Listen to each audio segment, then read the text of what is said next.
welcome to the first ever Nigerian fashion fair. I'm hoping to see some excitement from you guys.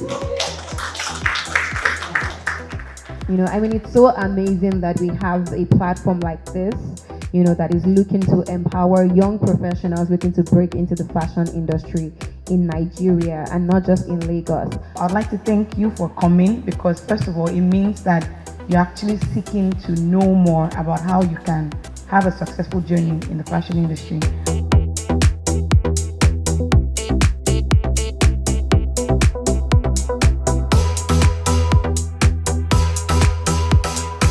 Fashion too, in Nigeria, is emerging and hasn't gotten there, but in other places, it is a respected sector. You know why it has to be respected? Because it falls within the three essential needs of humans: food, shelter, and clothing. The reason why creative sector is very powerful and important, because it's creative, it is almost priceless. It's whatever price you choose to put on it, after a certain point that they will pay for it.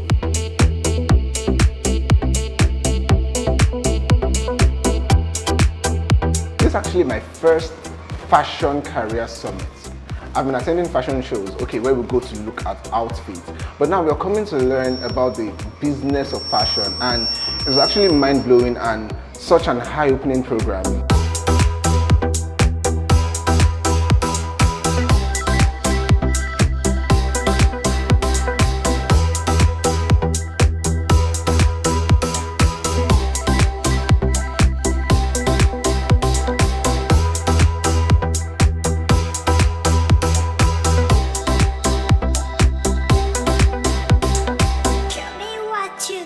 Let me hear you say.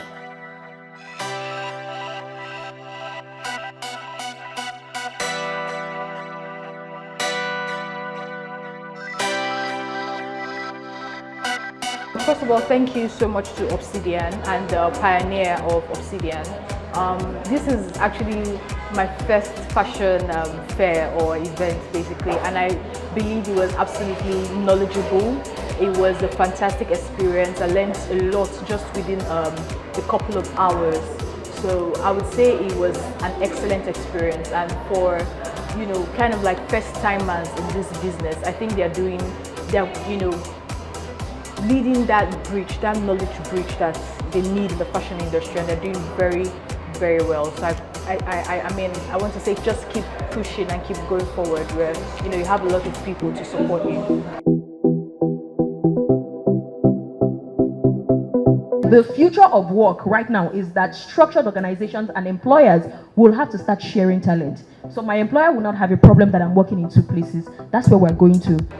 I think this is, one of its kind, or the first of its kind, if I might say.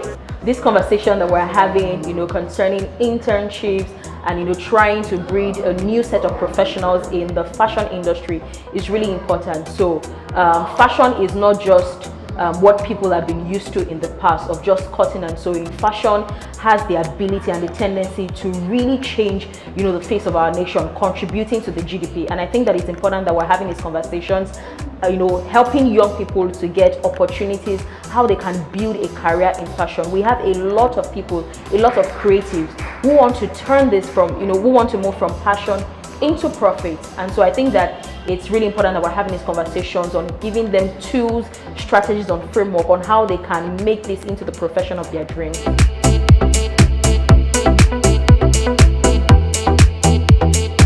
To be candid, when I got in here, I thought it was a school because I saw students so enthusiastic to learn new skills, and they were just really open, and I was just like, what's going on here? And to be honest, even I, as a professional, I have learned a whole lot. I am super impressed at what Obsidian is doing here and bridging the gap between the burgeoning and the established. Well done, guys. My advice to anyone that wants to come into my sector, talking from the experience of having trained over 5,000 people in the art and the business of shoemaking, is that get it clear. Know exactly what you want so that you would not be distracted, you would not be discouraged even when it seems things are not working, because you know where you're going, you would always find a way to work towards it. It's going to be tough, trust me, but put in all the effort that you've got, and I believe success will be yours eventually. of my major experiences from the session today as a panelist is the learning that I got from the other panelists. I could be able to glean from other people's experiences, and that really was very educative. I also saw the hunger in the people to learn and to have to find opportunities to learn and educate themselves. So that was really topmost for me. Creative people think through passion. Business people think through money. So 80% of the time, you're thinking about creating a masterpiece, creating an ideology, inventing one design, making sure. Now, the person that has money is only thinking, where is the money in this business? For young people venturing into the fashion space, I personally feel there's enough space for everyone to operate, especially if you look at the population of the country. I mean, we're talking about a country that is over 200 million people. And the honest truth is, the market is not restricted to just Nigeria alone. So I mean, there's enough space for everybody to thrive, improve themselves, and get their products out there.